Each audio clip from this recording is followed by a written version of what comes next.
नमस्कार मित्रों, मैं हूं आचार्य अंकित नोटियाल। स्वागत है आपका हमारे YouTube चैनल धर्मशास्त्र में। जैसे कि आप जानते हैं कि हम इस चैनल के माध्यम से धर्म से संबंधित जानकारियां लाते रहते हैं। अगर आपका धर्म से संबंधित, पूजा पाठ से संबंधित, ज्योतिष से संबंधित कोई भी प्रश्न है तो आप हमारे कमेंट बॉक्स में ज़रूर बताएं। आपके प्रश्न के अनुसार आपके प्रश्न का उत्तर आपको ज़रूर प्राप्त होगा। आज हम जानेंगे कि भगवान शंकर को जल चढ़ाते समय हमारी दिशा कौन सी होनी चाहिए, किस धातु के पात्र से हमें जल चढ़ाना चाहिए, क्या खड़े होकर जल चढ़ाना चाहिए या नहीं चढ़ाना चाहिए, इस पर आज हम चर्चा करेंगे।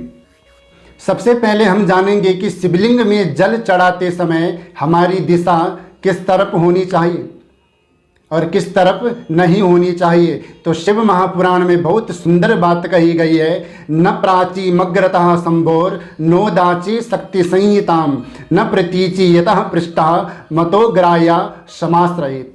अर्थात पूर्व दिशा में खड़े होकर के शिवलिंग में हमें जल बिल्कुल भी नहीं चढ़ाना चाहिए, क्योंकि पूर्व दिशा भगवान शंकर का मुख्य द्वार माना गया है और मुख्य द्वार को हम रोक करके मुख्य द्वार पे अगर हम खड़े हो गए तो मुख्य द्वार बंद हो जाएगा और मुख्य द्वार बंद होने के बाद हम भगवान शंकर को जल नहीं चढ़ा सकते हैं। दूसरी बात कि उत्तर दिशा में भी खड़े होकर भगवान शंकर को जल नहीं चढ़ाना चाहिए, क्योंकि उत्तर दिशा जो है वो भगवान शंकर का वामांग माना गया है और वामांग में माँ गौरा का सदा नित्य निवास रहता है भगवान शंकर के। उसके बाद पश्चिम दिशा में भी खड़े होकर जल हमें नहीं चढ़ाना चाहिए, क्योंकि पश्चिम दिशा जो है वो भगवान का पृष्ठभाग माना गया है। पृष्ठभाग अर्थात पीठ का भाग माना गया है और पीठ से पाप की उत्पत्ति हुई है ऐसा माना गया है। इसलिए पीठ से भी हमें भगवान शंकर को जल नहीं चढ़ाना चाहिए। तो दक्षिण दिशा शिव पूजन के लिए शिव महापुराण में सबसे श्रेष्ठ और सबसे उत्तम बताई गई है। दक्षिण दिशा में हमें खुद बैठना है और उत्तर दिशा की तरफ हमारा मुख होना चाहिए, तब भगवान शंकर का पूजन हमें करना चाहिए। शिव महापुराण में भी कहा गया है कि शिवार्चनम सदा पेवा शुचि कुर्यात उदंग मुखा। उत्तराभिमुख होकर के शिव पूजन करें तो बहुत अधिक फल की प्राप्ति होती है, क्योंकि कहा गया है उत्तरी ऋषि तीर्थानी, अर्थात उत्तर में सभी तीर्थों का वास है, सब ऋषियों का वास है और भगवान शंकर का भी नित्य निवास उत्तर में रहता है। शंकर भगवान को जलाभिषेक करने के लिए कौन सा पात्र सबसे श्रेष्ठ माना गया है? तो तांबे का पात्र हो, चांदी का पात्र हो या कांसे का पात्र हो, ये भगवान शंकर के अभिषेक के लिए, भगवान शंकर को जल चढ़ाने के लिए सबसे श्रेष्ठ माना गया है। जल कैसे चढ़ाना चाहिए? कई लोग क्या करते हैं कि बाल्टियां भर करके भगवान शंकर के ऊपर डाल देते हैं।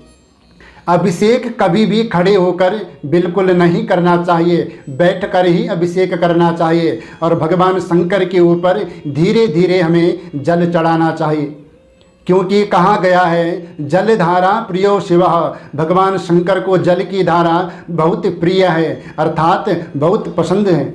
इसलिए जैसे जल की धारा धीरे धीरे चलती है, उसी प्रकार से हमें धीरे धीरे भगवान शंकर का जलाभिषेक करना है।